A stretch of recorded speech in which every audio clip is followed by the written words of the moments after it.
Sí, Raúl.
Sí, os habéis desconectado, tenéis que conectaros otra vez.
Hubiese sido más.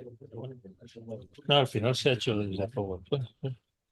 Bueno, y ahora Ahora ya estamos conectados. sí, Compartir pantalla, ¿no? sí. El uso compartido no está activado. Enviar solicitud. Solo la pantalla. Enviar solicitud. Falta conectar la pantalla. Vale. A lo mejor es que tiene que hacer otra sesión. Tiene que. No, no, no. Sí, sí. No sé. No, no, os estamos viendo, estamos escuchando, solamente tenéis que conectar el vídeo, no está conectado el vídeo. ¿Cuál es el que tengo que compartir? Compartir sí. Donde dice vídeo está cerrado, hay que abrirlo. Es este, En ¿no? el Zoom. Pues compartir. Ya está. Ya Vale, estás. ya Vale. está. Bueno, pues, Ahora sí. Ahora vamos a empezar.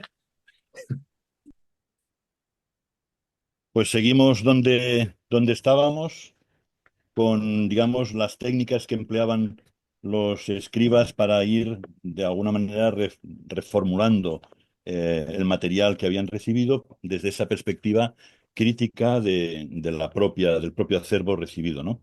Entonces estábamos con la tipologización, con este esquema el ejemplo del salterio, ¿no? De cómo el salterio describe a David y a Abraham, y a Moisés, como de alguna manera hace esa tipología. Espera un momento que parece que no se proyecta. No te ve nada. Ah, bueno, a mí es igual que me vean, ¿no? A ver. Sí, pero sí se ve la presentación, sí se ve. Vamos a ver cómo se activa la cámara. Esto más grande. Ahí.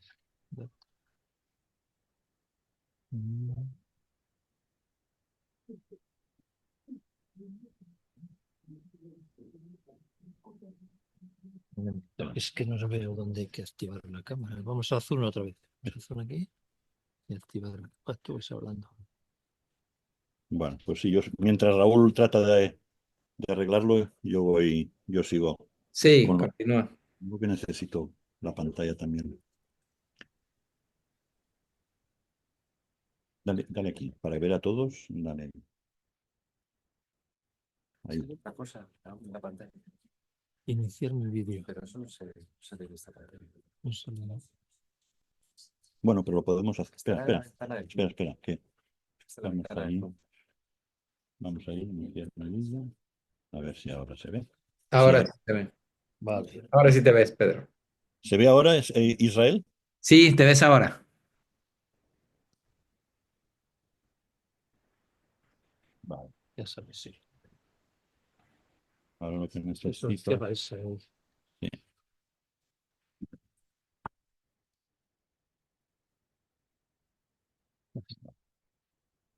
Hay que maximizar Ahora eso. tengo que ver dónde estoy yo. Aquí. No, salir no. Ups. No salgas porque No, no, no nos salgo. fastidiamos. Vale, vale. Bueno, pues en cuanto a la tipologización, ya más o menos hemos visto el ejemplo de David y de Moisés. Ahora, otro elemento que se utiliza comúnmente es la intertextualidad. Es decir, a ver si en la pantalla aparece.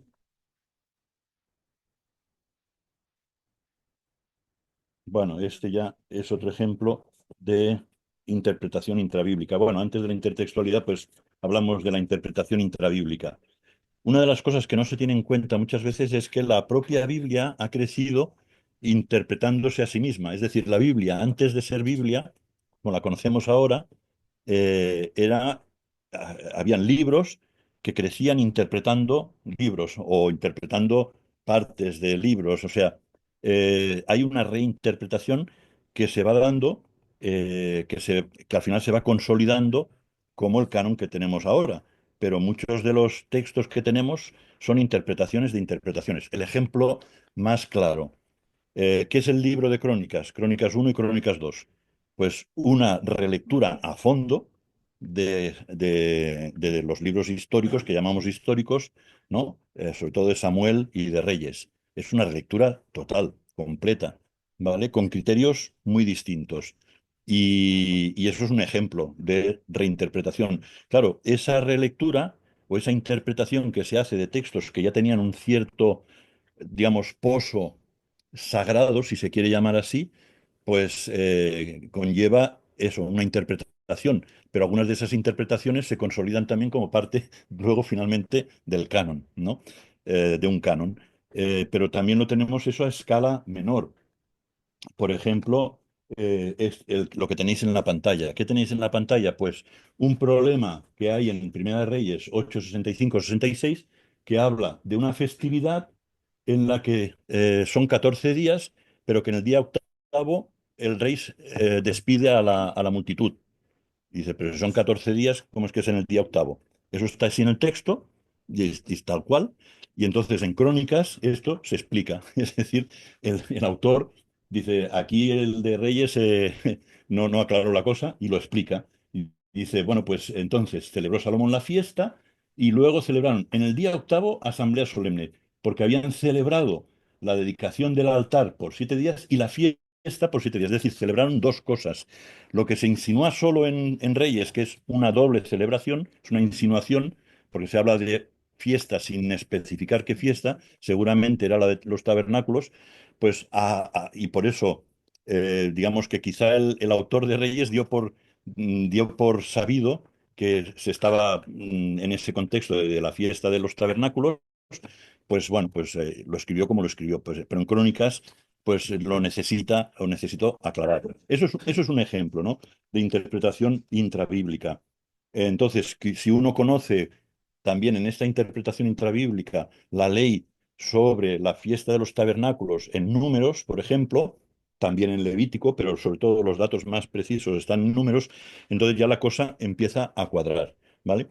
Lo que quiero decir es que tenemos muchos ejemplos, hay una lista enorme que se puede hacer de ejemplos de este tipo, de aclaraciones, pues de dificultades que hay, que son aclaradas. Luego hay, digamos, hay interpretaciones mayores, ¿no? Es decir, que luego hay de un calado mucho más amplio, ¿no? Pues más teológico, ¿no? De que ya autores posteriores hay cosas de los antiguos, digamos, de esos textos heredados que no acaban de entender o que no les es fácil asimilar porque tienen una teología, pues a lo mejor más eso, distinta, pero no distinta, sino pues que ya se considera que no puede verse así a Dios y se tiene que hablar de otra manera de Dios. También aquí tenemos ejemplos entre Crónicas y Samuel, por ejemplo. El censo de David es un ejemplo clarísimo. Dios le manda, es decir, Dios hace que le castiga y castiga al pueblo por lo que ha hecho David. ¿No? Eso ya es muy hiriente para el libro de Crónicas. Entonces lo atribuye al Satán, es decir, lo atribuye al acusador, ¿no? Para que no sea Dios el culpable directo de matar a todo el pueblo por culpa de David. Claro, ya lo ve injusto de alguna manera. Entonces, bueno, pues clarísimamente los textos lo tienes una lectura y tienes la otra, ¿vale? Y es así, es decir, esto es importante para entenderlo. Por eso es importante entender lo que es la textura del canon, porque realmente es eso, no está hecho para aplicar una lógica racional pura y dura, sino que está hecho para que podamos contrastar, ver que hay distintas visiones sobre la divinidad, sobre Dios y tal, y que están ahí en el canon y que, bueno, pues hay que asimilarlas, hay que trabajarlas y hay que contrastarlas, hay que ponerlas, sobre todo, una clave es ponerlas en diálogo. En el canon, los textos están en diálogo. Hice, yo no recuerdo ya si fue un taller o si fue en el aula Shekel, donde he venido trabajando un poco en conferencias, en un taller teológico, aunque ahora ya hacía tiempo que no, pero creo que fue en el taller teológico, hice una comparación entre Génesis y Job, que hay un diálogo entre los dos, entre la creación de Génesis, en la que Adán, o sea, todo el mal que se cierne sobre el mundo, que penetra en el mundo, no es que no existiera, es que penetra en el mundo es por el pecado de Adán y Eva. En cambio, en Job tenemos el caso de un hombre castigado que es puro, es puro. Se dice claramente que Dios lo juzga como un hombre íntegro, vamos, no se dice de nadie más tanto como de Job.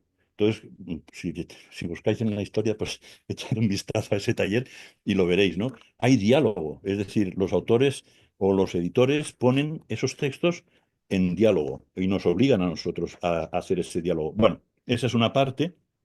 Eh, eh, entonces, hay otro elemento que no lo voy a comentar ya porque tengo que ir cortando. Me interesa mucho entrar. Sí. Sí, sí, sí. Me interesa mucho entrar en la segunda parte lo antes posible. Entonces, bueno, el tema de la intertextualidad, tenéis muchos textos que se repiten en unos libros con otros, para que también eso lo utilizaban los editores para relacionar libros entre sí, ¿no? Que de alguna manera, pues, que poniendo textos que son idénticos o muy, muy, muy similares.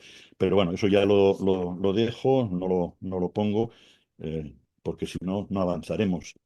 Tengo aquí bastantes otros casos de interpretación intrabíblica, aparte de este que está en la pantalla, pero bueno, lo dejo porque si no, ya digo, no avanzo. Y una cuestión sí importante, una técnica importante para esos editores, esos editores escribas del canon, o lo que será, acabará siendo un canon, es el uso de la hilación narrativa. Es decir, todo se pone bajo una narración global. Cosas tan simples como atribuir libros, como los libros de los proverbios o los libros, sí, los libros de sapienciales en buena parte a Salomón. ¿Por qué? Porque Salomón ya tiene también una tipología, es decir, se va creando una tipología. ¿Y cómo se hace? Pues se le atribuyen una serie de libros que en buena parte, a lo mejor originalmente podéis pensar que un núcleo fuera del propio Salomón o de su corte, de los escribas de su corte. Recordad que en Proverbios, en el 25, se dice que los hombres de Ezequías, algo así como que revisaron estos proverbios y tal, o sea que no todo es de Salomón en realidad, ¿no? Que hay una revisión ahí de la corte. Pues como Alfonso decimos sabio aquí en España, ¿no? Que no sería él el que lo haría todo, sino que tenía una corte, él financiaba esa corte, la parte, digamos, de la ciencia, ¿no? Pues bueno, pues Salomón sería un poquito lo mismo, pero se le atribuye pues esos materiales, todos los que son de tipo sapiencial, para ir creando una tipología, pero a la vez ir, digamos, creando una narración. Para los editores es importante que todo lo que está en este conjunto que se va formando el canon esté como bajo un hilo narrativo, ¿no? Sean libros sapienciales, sean los oráculos proféticos, que también muchos de ellos van encabezados con bajo qué reyes operaron esos oráculos, aunque sabemos que luego los oráculos han sido recopilados de aquí y de allá, es decir, un núcleo pueden ser de un profeta, pero luego, pues eso, el famoso caso de Isaías, que tenemos el de Isaías de Jerusalén, que podría ser el profeta realmente de Jerusalén, del siglo octavo y tal, y luego ya tenemos el Deutero Isaías, que es posterior, pero que se conjunta con el primero. Bueno, ese tipo de cosas está ahí, ¿no? Pero es eso, interesa que todo esté bajo una especie de paraguas narrativo. Bueno, dejo esto porque quiero ya concluir esta primera parte con algunas cosas que me parece que son importantes, ¿no? Así, vale. ¿qué criterios a estas técnicas que se emplean, qué criterios subyacen? Eso me parece que es importante, ¿no? ¿Cuáles son los criterios que subyacen a esta transformación de ese acervo cultural? Bueno, pues el primero es que la Torá ha sido elevada en rango. Ya no es solo una Torá jurídica, ya no es solo una ley que rige un Estado, por así decir, ¿no? Aunque tuviera carácter religioso, porque entonces se mezclaba. Pero ya no es solo eso, es algo más. Y eso se ve mucho, otra vez vuelvo al Deuteronomio, porque el Deuteronomio es un libro que está intercalado, está totalmente moteado con exhortaciones de tipo parenético, ¿no? Entonces, ya no es solo ley, es la parénesis, la exhortación, ¿a qué va? A la interiorización. Son leyes que hay que interiorizar, no son leyes solo para el Estado, entonces hay que interiorizar. Hay un proceso de elevación del carácter de la Torá, ¿no? Y a la vez, en paralelo o en un segundo estadio, se da un abajamiento de la Torá, ¿no? Es decir, bueno, la elevación en realidad, lo he dicho mal, porque la elevación en realidad sería hacia una trascendentalización, es decir, hacia que esa ley es la expresión de la voluntad de Dios, que luego se va a desarrollar en el judaísmo con una ontología, ¿no? Como la ley teniendo un peso ontológico en el que está en es el interior de Dios, de alguna manera, la Torá. Y eso se va a desarrollar. Y los cristianos lo heredamos, porque la palabra es Jesús, es el Cristo, toma cuerpo en Cristo. Bueno, es decir, que nuestra cristología de alguna manera toma de este desarrollo judío, de esa elevación de la Torá. Pero por el otro lado, ese abajamiento es lo que he dicho, la interiorización, es decir, que no es una ley solo para el Estado, sino también una ley para la persona, para toda persona.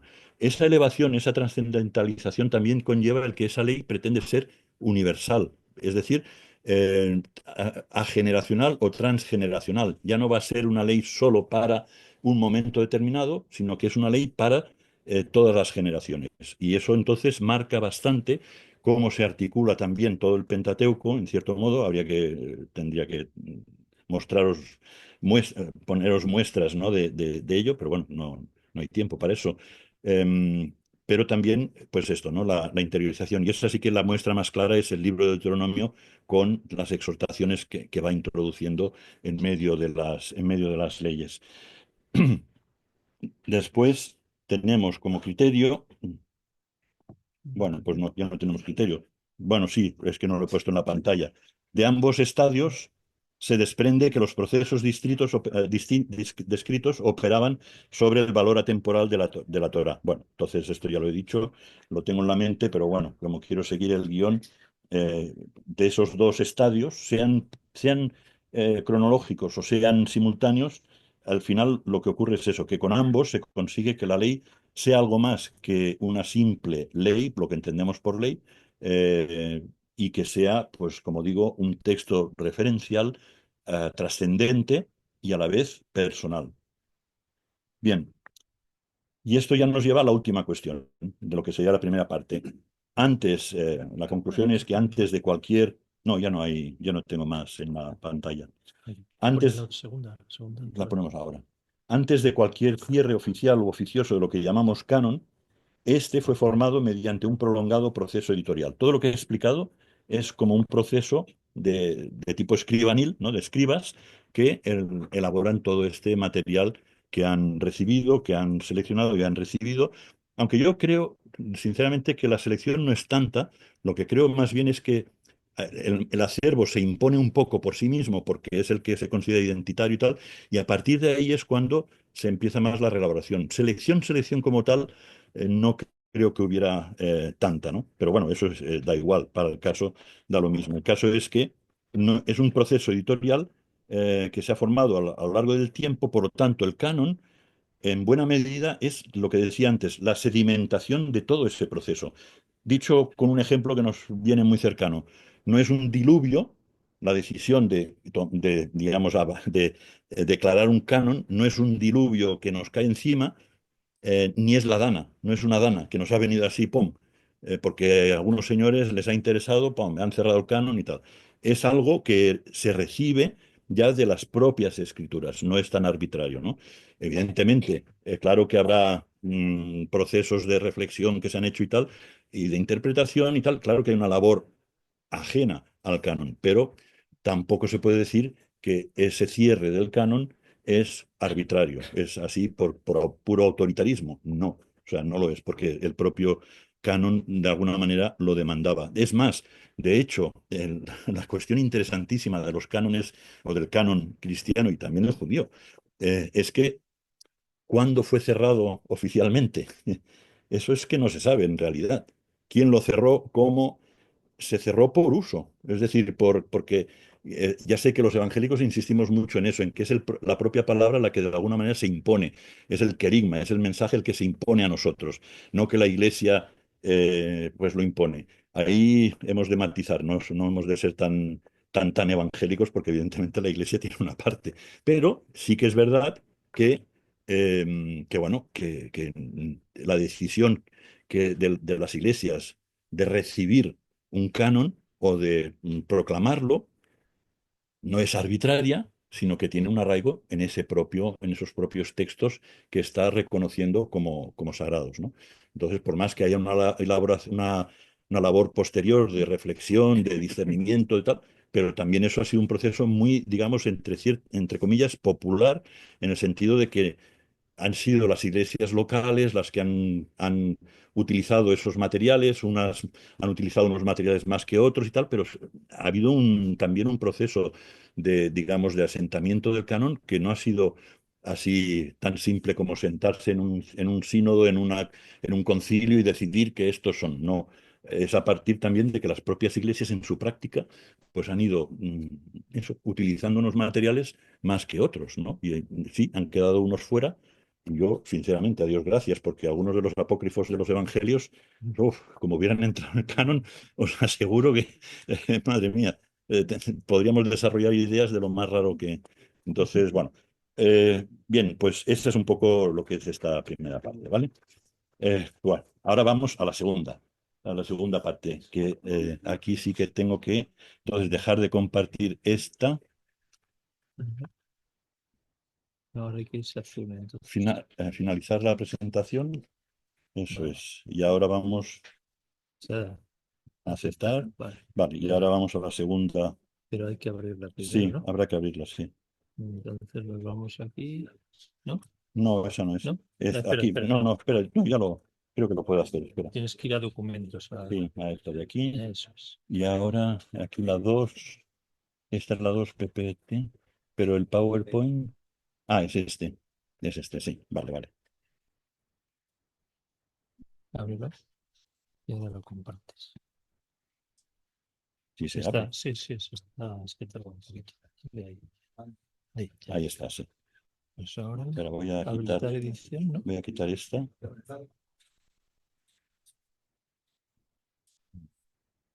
Y desea guardar los cambios realizados. No, No.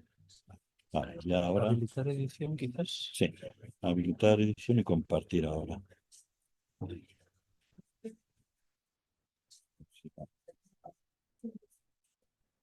Vale, ahí. Vale, igual claro, con esto. Sí, pero ¿se está compartiendo? Sí. No, no creo. No, Míralo. aquí no. ¿Lo está compartiendo, Pablo? No, está No, Aquí ¿verdad? no. Aquí no. Solo sale la cámara. Solo sale Espera, que ahora Solo te ves tú, Pedro. hay que darle en Azul. zoom. compartir, y entonces Ya está. Vale. compartir. Ya está. Y ahora dale aquí, Ahora sí se ve. a que salgan las diferentes pantallas. ¿Y ahí? ¿Qué Ahí. sale? Pantallas. Dale ahí.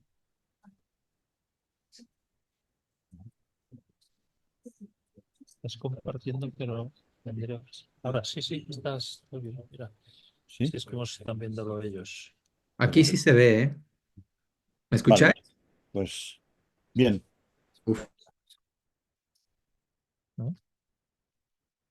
Mira, mira, aquí estás. Vale, vale. Bueno, Esto se oye. Bueno, pues la segunda parte era sobre el espacio vital donde iglesia y creyente habitan. Es decir, cómo se habita método. dicho Vale, espacio, el método. vale, genial. El canon cristiano nos conmina a acudir a un extraño lugar, en principio. Un complejo conjunto de libros muy diversos entre sí y organizados en varias agrupaciones y sobre todo en dos bloques marcadamente diferenciados, el Antiguo Testamento y el Nuevo Testamento. Bueno, algo de eso hemos visto antes, ¿no? Y además nos conmina a escuchar en ellos una única voz inspirada y autoritativa, ¿no? Una única voz en medio de toda esa diversidad. ¿Y esto cómo se hace? ¿Cuáles son las claves hermenéuticas de esto? Y aquí os voy a dar una única clave. Aquí lo que quiero es una clave que muchos hemos pasado la hemos recibido desde la infancia, ¿vale? ¿Qué Esperad pone? que reanudar presentación. Que tienen que salir las pantallas estas que salen antes. No sé por qué Bueno, no pero no salen. te preocupes, es igual. Ya. Bueno, pues la primera tentación en un acercamiento al canon, a un canon tan diverso, tan complejo, aunque vayamos con la convicción de que efectivamente hay que escuchar una sola voz, que es la voz de Dios, la palabra de Dios, etcétera, pero aún así no deja de ser cierto que la diversidad está ahí y como veis está trabajada de una manera en la que no se ha impuesto un hilo racional, ¿no? que guíe toda esa lectura, sino que se ha trabajado yo siempre pongo el ejemplo de la mampostería. Se han ido poniendo mampostería, ¿no? Se han ido poniendo piedras o rocas. Sí, sí, la mampostería es una forma de trabajo de albañilería que no usa ningún tipo de adhesivo, digamos, ¿no? Ni cemento ni nada, sino que va apilando piedras según el tamaño que encajen entre sí y así se construyen vallas, digamos, ¿no? ¿Eh? El acueducto de Segovia podría ser un buen trabajo, vamos, un magnífico trabajo de mampostería. Eso sí que no era un chapucero, no era un chapucero el que lo hizo. Pero sí, efectivamente es un ejemplo. Y se van poniendo las piedras según, hombre, yo creo que en el acueducto de Segovia las trabajarían un poco, las labrarían, eso sí. Pero en la mampostería pura y dura no se trabaja tanto la piedra. Cada componente se encaja con el otro según el tamaño y si su propia forma, pues encuentra un hueco en el que encaje, ¿no? Entonces, esa es un poco la mampostería. La Biblia y sobre todo el Antiguo Testamento es así, pero incluso en el Nuevo hemos heredado ese esquema con los evangelios. 4 evangelios distintos y sobre todo el de Juan con los sinópticos, o sea, muy distintos, ¿no? Bueno, eso lo tenemos así y eso dices, bueno, entonces, ¿cómo entro yo aquí? Y yo digo que en esa conferencia que di, a ver si alguno se acuerda de quién, yo creo que algunos sí que estuvisteis en esa conferencia, es la cuestión aquí, la tentación. La primera tentación es entender, ¿no? Entender las escrituras estas, ¿no? Esa es la primera tentación. ¿Cómo puedo yo entender toda esta diversidad? Es una tentación comprensible por la diversidad de materiales, sobre todo por su distancia cultural y el reto que muchos relatos representan, no ya para el cristiano, sino para el propio judío y para cualquier persona. Hay muchos relatos del Antiguo Testamento que son, pues lo que decíamos antes, ¿no? Difíciles de digerir. Además, es una tentación legítima. El creyente ha de entender las cosas desde la fe. Ha de, como dice Pedro, dar razón de su interpretación de las Escrituras. No lo dice así, pero bueno, yo lo adapto un poco, ¿no? Ahora estoy haciendo aquí un epitexto para entender el texto este. Lo aplico a la interpretación bíblica. Hemos de dar razón de por qué estamos interpretando las Escrituras como lo hacemos, ¿no? Entonces, creo que esta tentación de entender en primera instancia hay que postergarla. Es decir, una de las cosas que creo que es muy necesario hoy día es eso, postergar el primer acercamiento, no hacerlo desde la comprensión racional, tal. Eso creo que hay que postergarlo, no eliminarlo, pero postergarlo. Y hay que dar prioridad a otro acercamiento. Si caemos en la tentación de comprender, de entender, bueno, si lo hacemos a su debido tiempo, entonces dejará de ser tentación. ¿Cuál es el abordaje prioritario que propongo? Pues arranco desde una historia. Eh, yo creo que, yo creo que sí, algunos de aquí estuvisteis en la charla que di. Esta fue una charla del 22, ya os doy pistas, del año 22. ¿Eh? En comillas. En Aula Shekels, sí, Sí. en comillas. Unos cristianos, esta historia creo que es bonita. Hay que ponerla, ¿no? No, no, ¿No? no, ¿No no. quieres ponerla? No la tengo. No la tengo en la pantalla, no. Cuando dos personas se sientan juntas, no es eso. No, pero no es esa. Pues, Unos cristianos gentiles quedaron con un rabino para que les explicara la lógica que subyace a las leyes de pureza e impureza en el libro del Levítico. El rabino les dijo que hay tres razones para estas leyes. Primero, estas leyes se establecieron porque ayudan con la buena alimentación y la higiene. Si Israel las cumplía, Dios emitiría un extraño pero efectivo certificado sanitario, entre comillas, a favor de Israel. Una segunda razón es que algunas de las leyes apuntan más allá de sí mismas, a una verdad moral mucho mayor, lo que decíamos en el fondo de la trascendencia de la Torá. No cocerás al cabrito en la leche de su madre, una ley del Éxodo y del Deuteronomio, significa que uno debe actuar en todo momento con humanidad. Y finalmente, algunas de las leyes guardan un significado simbólico o místico más profundo. Aquellos cristianos gentiles agradecieron al rabino por su sabiduría al ayudarles a entender la ley de Dios. Luego, los amigos judíos del rabino, que habían escuchado las explicaciones que dio a los gentiles, le preguntaron, ¿también nosotros creemos esto? El rabino respondió, en absoluto, en absoluto. Esto es lo que les decía del humor judío. Esas son solo respuestas que doy a los gentiles. Nosotros no preguntamos por qué Dios dio las leyes, sino que buscamos obedecerlas porque las dio especialmente para nosotros. No sé cuál es la razón de la distinción entre puro e inmundo, porque Dios no escogió decírselo a su pueblo. Él nos dijo que las cumpliéramos, Claro, sí es. y en Ahí consecuencia está. nosotros... No es como, porque el cielo castigo, pero no. ¿Eh? Claro, la moraleja de la historia, ¿cuál es? El rabino es capaz de encontrar unas razones certeras que pueden hacer que las leyes, o quien dice leyes, dice otros textos, otros géneros, sean inteligibles y asimilables para una audiencia que necesita que tengan sentido si de alguna manera las ha de hacer suyas. Y eso es lo que hemos hecho los cristianos con las leyes del Antiguo Testamento, ¿no? Le hemos visto un valor que va más allá de lo que es la letra.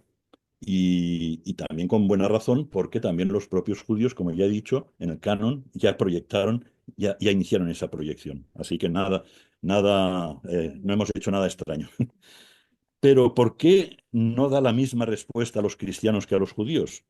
Porque él cree que el marco de referencia es distinto para unos y otros. Él sabe que Dios liberó a Israel de la esclavitud y dio las leyes a partir de ese acto específico de amor personal gratuito. Es decir, ven las leyes ese amor personal y gratuito. Desde este marco, las leyes se viven primordialmente no por la comprensión de su pertinencia histórica, no si esas leyes tienen sentido o no, sino por la confianza en el Dios que las ha dado y por la relación personal que con Él se establece como signo de la alianza. Obediencia, para el judío es relación, no es sometimiento, es relación, ¿no? Obediencia es relación. Y esto dice algo muy... Ahora me viene a la mente. También. Sí, sí. También. Esto me viene a la mente la charla que di de Esquirol, que también él habla de esto, ¿no? De que hoy día hay un rechazo a la obediencia, ¿no? Y él dice algo parecido, ¿no? ¿Por qué no se consideramos al que tenemos que obedecer, no lo consideramos como un maestro, más que ponerlo bajo sospecha de autoritarismo, etcétera, ¿no? Tenemos una susceptibilidad hoy demasiado elevada, ¿no? Hacia la autoridad, digamos, ¿no? Bueno, eso es una parte. Pero bueno, volviendo al tema. Evidentemente, el rabino cree que el cristiano gentil no es parte de este marco de referencia y no puede vivirlo. O sea, lo que el rabino cree es que los gentiles no podemos vivir esa relación, ¿no? A través de la ley. Y esto explicaría, por ejemplo, la resistencia de Jonás a viajar a Nínive, ¿no? Porque él sabía, Jonás lo dice, yo te conozco, yo sé que puedes perdonar y tal. Pero claro, el gentil que es perdonado no va a entender que tras ese perdón hay una relación íntima que hay que establecer con Dios, ¿no? O sea, hay una cierta justificación digámoslo así, la mezquindad de Jonás, pues hay una cierta lógica, ¿no? Es por eso que las explicaciones dadas por el rabino, aun siendo ciertas, no son las que Israel cree o se aferra a ellas en primera instancia. O sea, lo que dice a los gentiles es también cierto, pero en primera instancia esa lógica que se puede deducir de las leyes no es lo importante. En primera instancia es otra cosa, esa relación íntima que se establece con Dios a través de la obediencia, es decir, a través del texto. Para el rabino judío, la primera instancia es apropiarse del texto como tal, en tanto que lleva al Dios de Israel. Y aquí sí que viene la cita que tengo aquí de Rabí Ananías ben Teradión, esta cita que dice, cuando dos personas se sientan juntas y hay, median, se puede traducir, palabras de la Torá entre ellos, la presencia divina se posa entre ellos. Una palabra que es Shekhinah, Shekhinah, es una palabra que es difícil un poco de pronunciar por la Shin, pero, o sea, por el Shabbat de la Shin, pero bueno, eh, el tema es que esa palabra, de alguna manera, es inhabitación. Podría querer decir inhabitación, ¿no? La presencia divina es inhabitación, es decir, que Dios habita en medio de, ¿no? Ese es el sentido de esa palabra.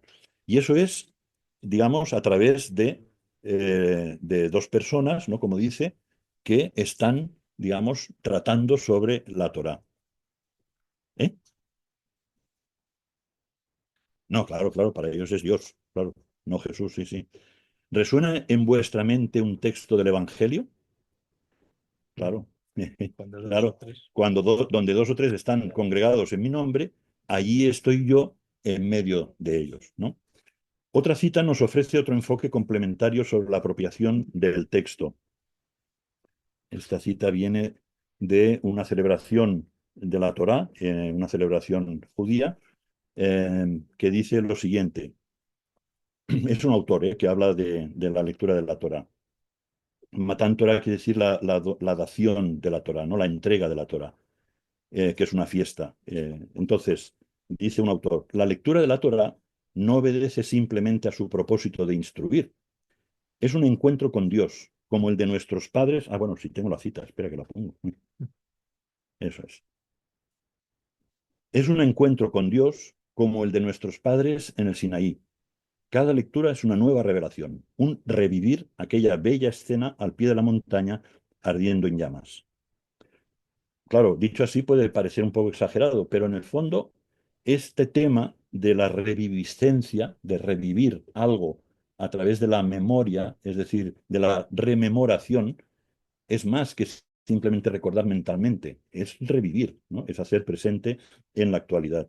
Y eso es un carácter, digamos, que los judíos realmente creyentes, porque bueno, judíos los hay también indiferentes y demás, ¿no? O sea, como cristianos también.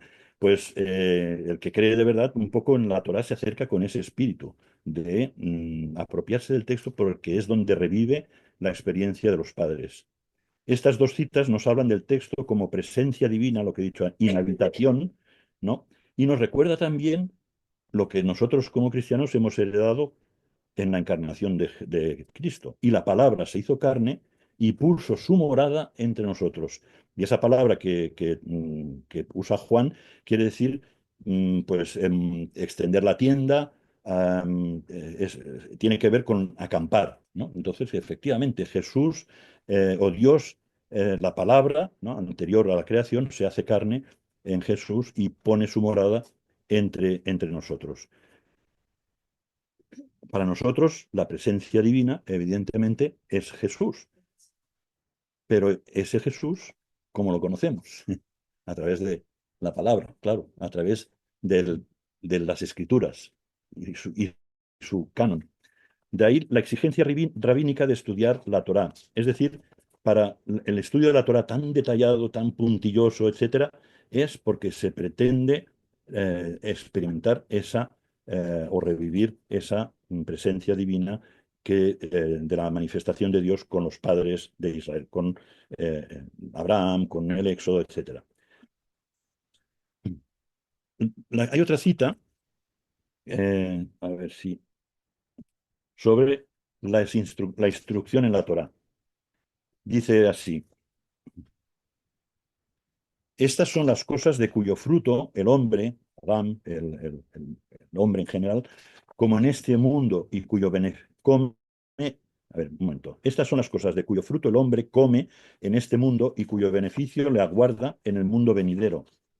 Honrar a su padre y a su madre, el cumplimiento de buenas obras y traer la paz entre una persona y su amigo. Y ahora viene el final. Y la instrucción en la Torá equivale a todo ello, o a todos ellos.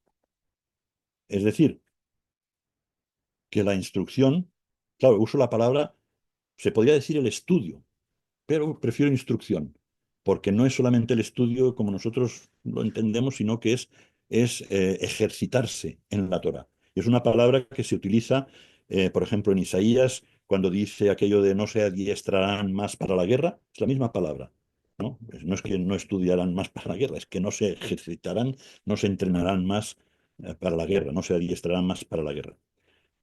Pero el origen del sofisticado desarrollo, porque esto es una cita de la Misná, ya sabéis, de la Torá oral del judaísmo, pero el origen del sofisticado desarrollo de la Misná y el documento posterior a la Misná, que es el Talmud, lo encontramos en la propia Torá, que pide interiorizar el texto. Y lo vemos en Deuteronomio 6:6.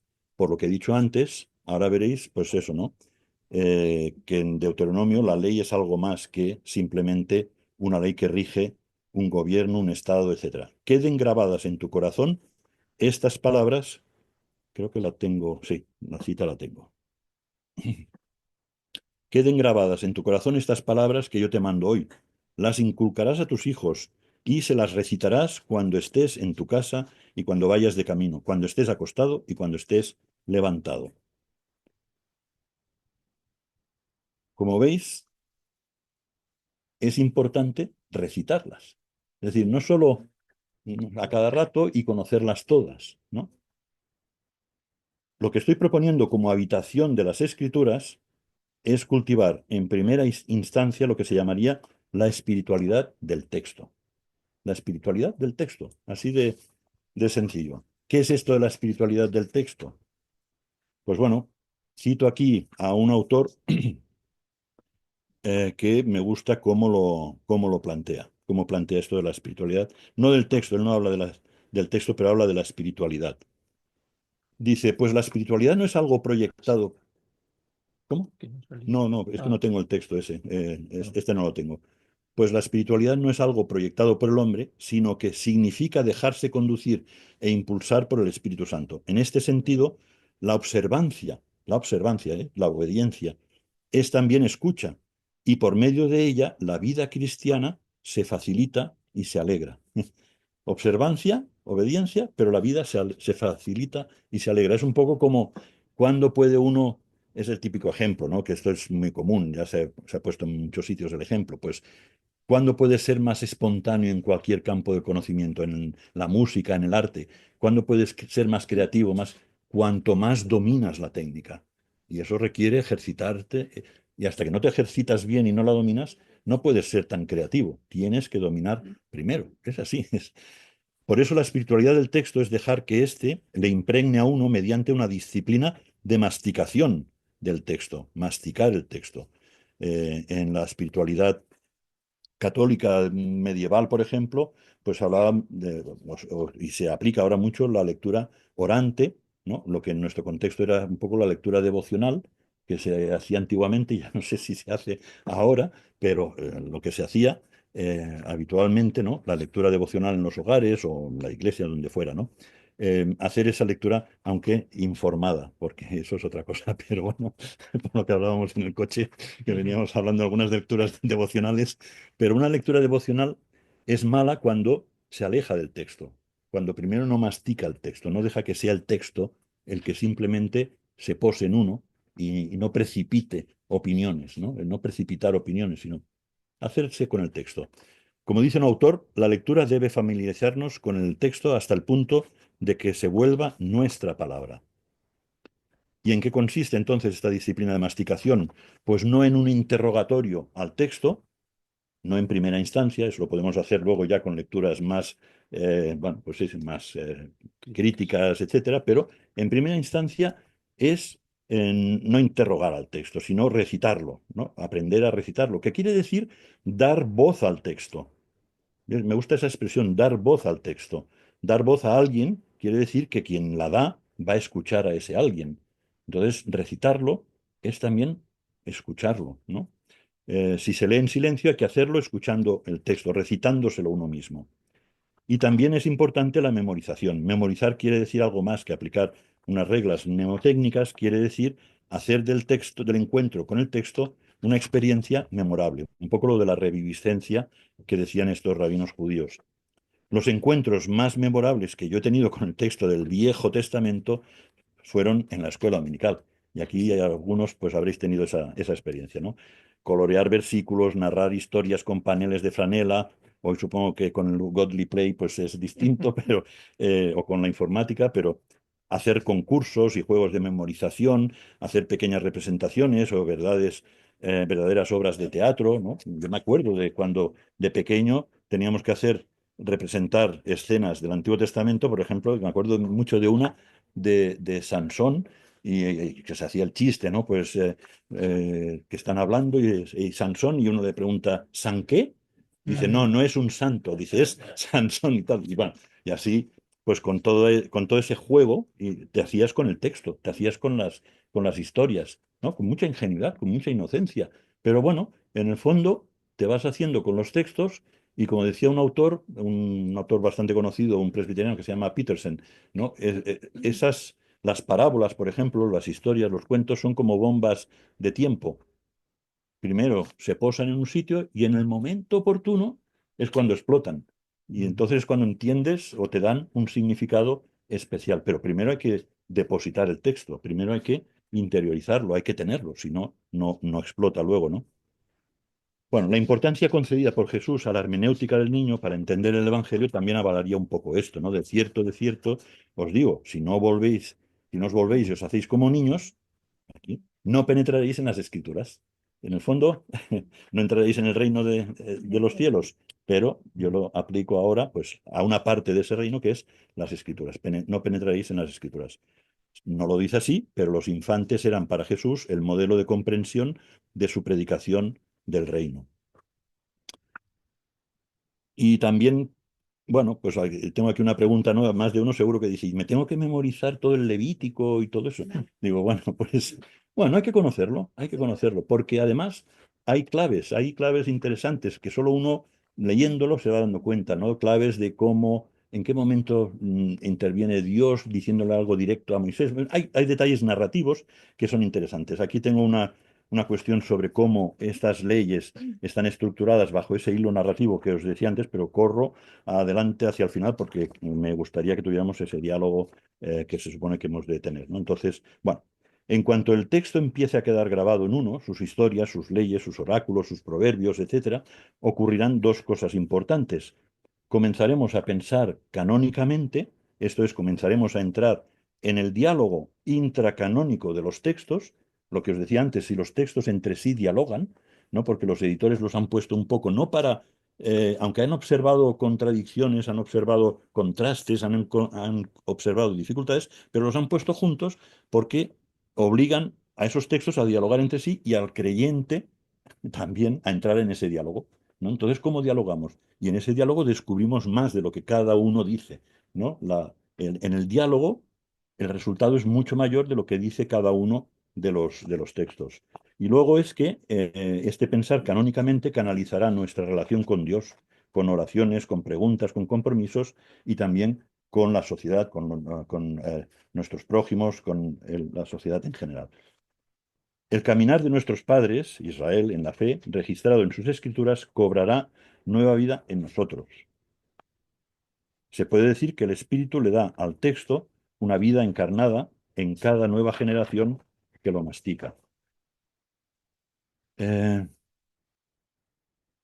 bueno, casi me voy a saltar algunas. Bueno, de lo que estoy hablando es lo que un autor llama el sensus scripturalis, ¿no? El sentido de la escritura, es adquirir pues como el sentido de los fieles, ¿no? Un mismo sentir que decía Pablo, pues que haya un mismo palpitar entre nosotros, que no quiere decir que pensemos en todo igual, pero quiere decir que fundamentalmente palpitemos juntos, ¿no? Y esto lo sabemos pues por la familia, cómo podemos palpitar juntos a pesar, o vivir juntos a pesar de tantas diferencias. Pues ese palpitar que nos da vida, que sea también el sensus escriturales, que sea el palpitar de las escrituras el que tengamos todos nosotros.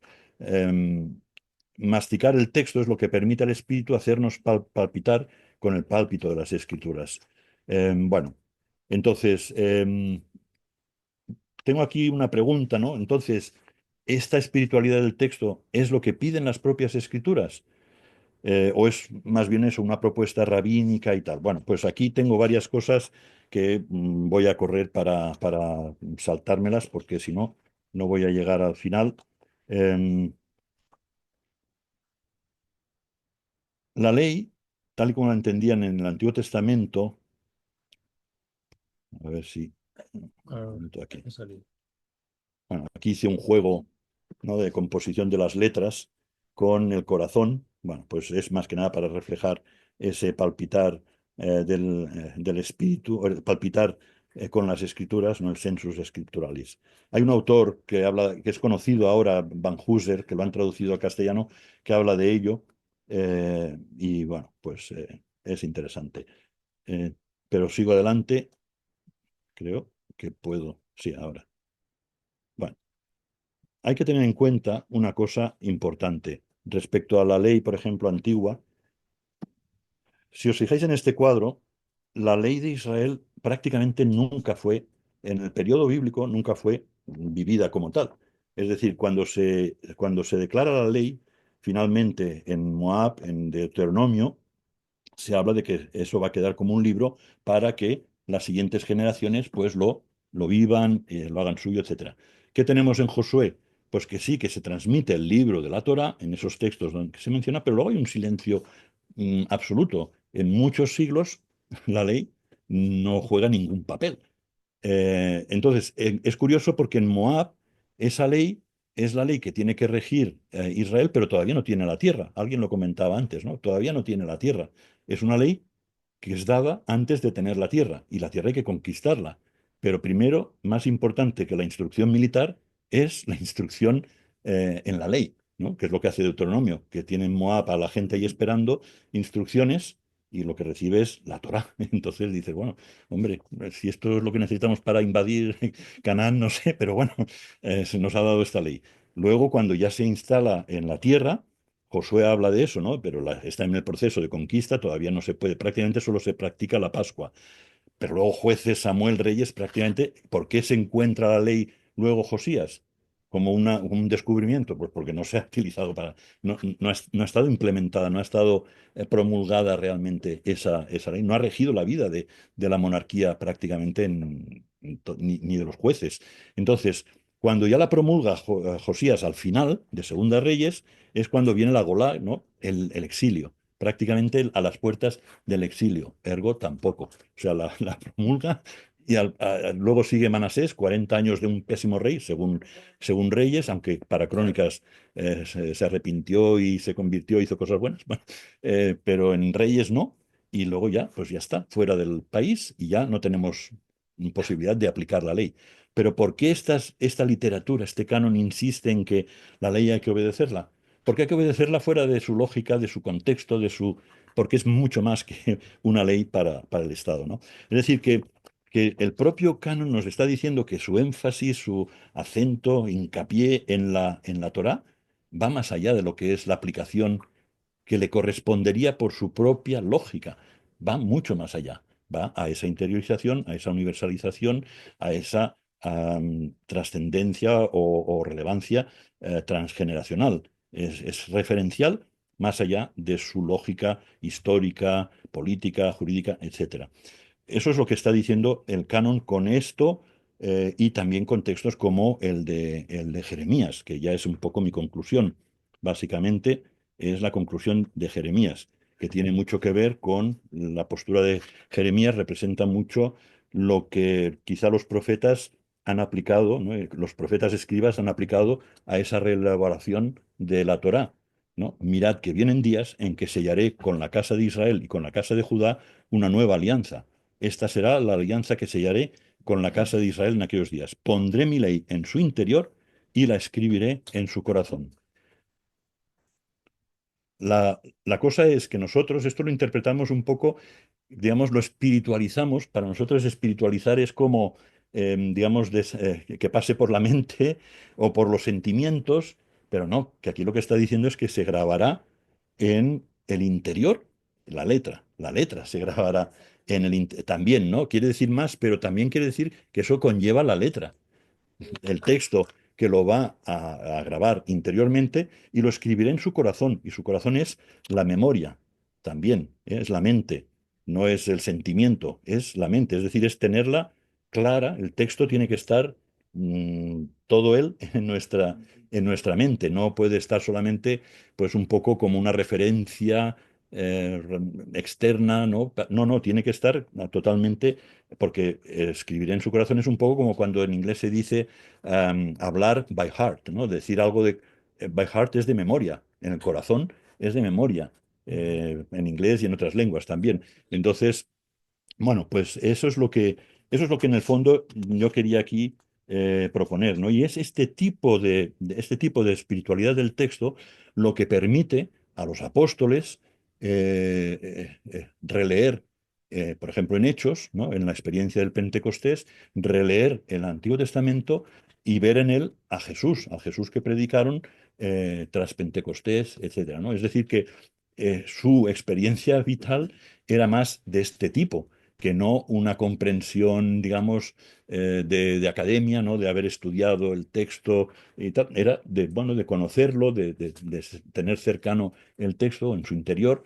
Es más esa experiencia que otra cosa, ¿no? Y gracias a esa experiencia es donde se hace esa lectura de encarnación de todo lo que significaba el antiguo canon en la persona de Jesús. Bueno, con esto ya sí que acabo. Mi interés sobre todo era un poco recuperar ese sentido de conocer los textos, simplemente conocer los textos, cultivar en nuestras iglesias y en nuestros entornos, cultivar eso, conocer el texto, no explicarlo necesariamente, sino conocerlo, disfrutarlo, dejar que se pose en el interior y a partir de ahí dejar que, eso es confianza también en la palabra, dejar que la palabra haga su trabajo y la palabra es también o tiene una visibilización especial en el texto. Y sin el texto, la palabra a veces puede ser muy manipulable. Bueno, pues Dejamos ahí, de compartir. Dejamos de sí, compartir. sí, ya podemos dejar de compartir. Ujú. Que pueden hacer preguntas en relación. Bueno, pues sí, David. A ti como pregunta y uniéndolo con tu reflexión final, no deja de resultarme complicado hacer ese acercamiento al texto, puesto que no somos vasijas vacías per se, y todos tenemos nuestras cargas.